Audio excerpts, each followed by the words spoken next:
রংপুরের গঙ্গাচড়ায় দিন দিন জনপ্রিয় হচ্ছে লাউ চাষ।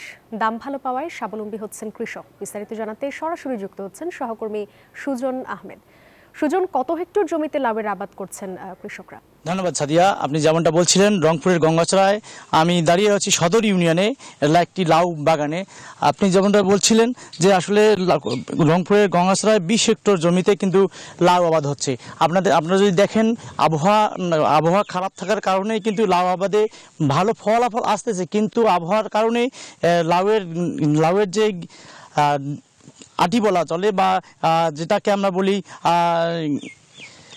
আমরা বলি শিকড়, সেই শিকড়টা কিন্তু এই আবহাওয়ার কারণে পচে যাচ্ছে, বৃষ্টির কারণে পচে যাচ্ছে। এখানে কৃষকরা বলছেন যদি আবহাওয়া ভালো থাকে তাহলে লাউয়ের বান্ডেল থাকলে প্রতি সেনমানিতে টাকা বাঁচবে। বিকাশ সেনমানি বান্ডেল কিনে জিতুন প্রতি লেনদেনে। ফলন ভালো এবং অল্প খরচে তারা দ্বিগুণ লাভ পায়।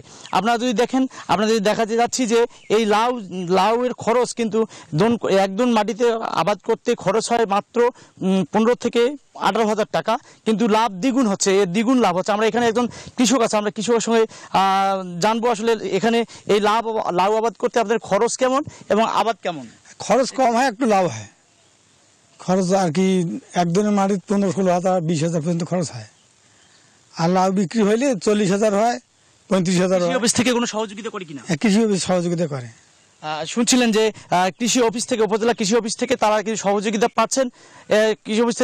পাচ্ছেন, এবং এই ছিল রংপুরের গঙ্গাচড়া থেকে সর্বশেষ তথ্য। ফিরে যাচ্ছি স্টুডিওতে। সাদিয়া। সুজন, ধন্যবাদ আপনাকে।